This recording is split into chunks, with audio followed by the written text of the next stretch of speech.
Praise the Lord. கர்த்தரும் இரட்சகருமாகிய இயேசு கிறிஸ்துவின் இனிய நாமத்தினாலே உங்கள் அனைவருக்கும் என் அன்பின் வாழ்த்துக்கள். இந்த நல்ல நாளை காண செய்த தேவனுக்கு ஸ்தோத்திரம் உண்டாவதாக. கர்த்தருடைய கிருபை உங்கள் அனைவரையும் சூழ்ந்து கொள்வதாக. எசேக்கியேல் 43வது அதிகாரம் 8வது வசனம்.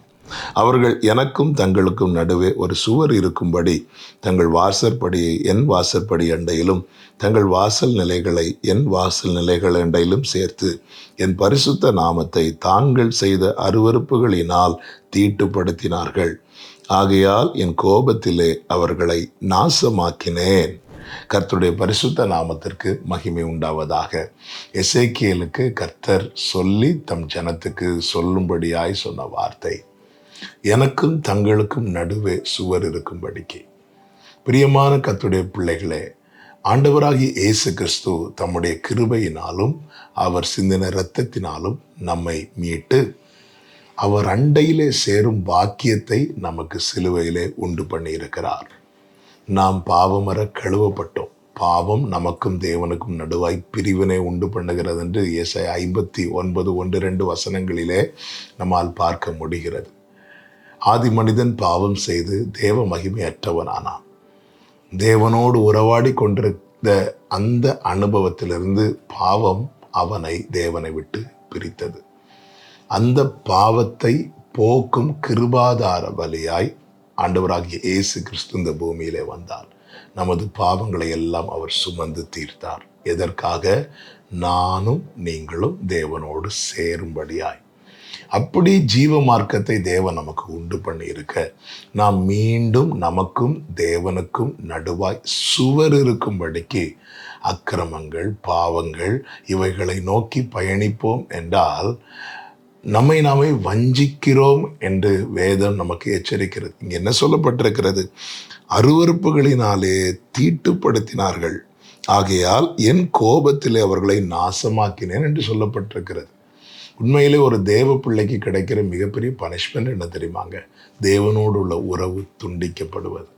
நாம் அற்ப ஆதாயத்துக்காகவும் அற்ப சந்தோஷத்துக்காகவும் செய்கிற செயல்படுகிற காரியங்கள் நமக்கும் தேவனுக்கும் நடுவே சுவரை உண்டு பண்ணுகிறது என்பதை பல நேரங்களிலே நாம் புரியாதவர்களாகவும் உணராதவர்களாகவும் இருக்கிறோம்.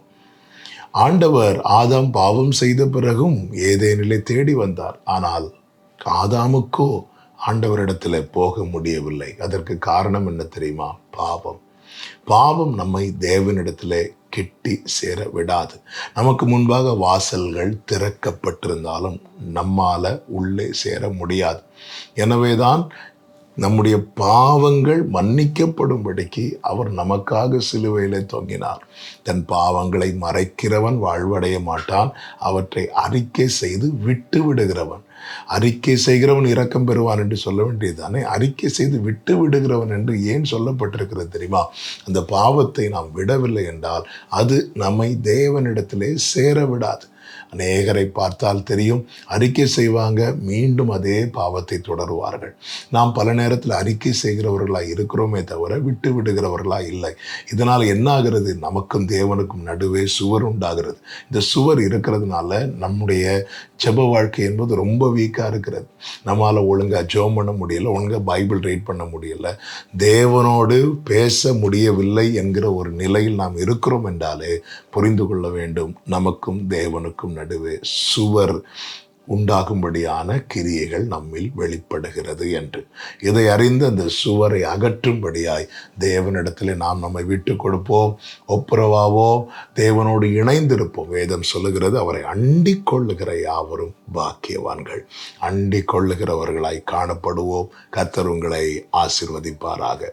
ஜெபிக்கலாமா? எங்கள் நல்ல தகப்பனே, இரக்கமுள்ள தேவனே, எங்களுக்கும் உமக்கும் நடுவே சுவரை உண்டு பண்ணும்படியான எந்த ஒரு தீமையான கிரியைகளும் எங்களில் வெளிப்படாதபடி எங்களை சுத்திகரியும். இயேசுவின் நாமத்தில் பிதாவே, ஆமென்.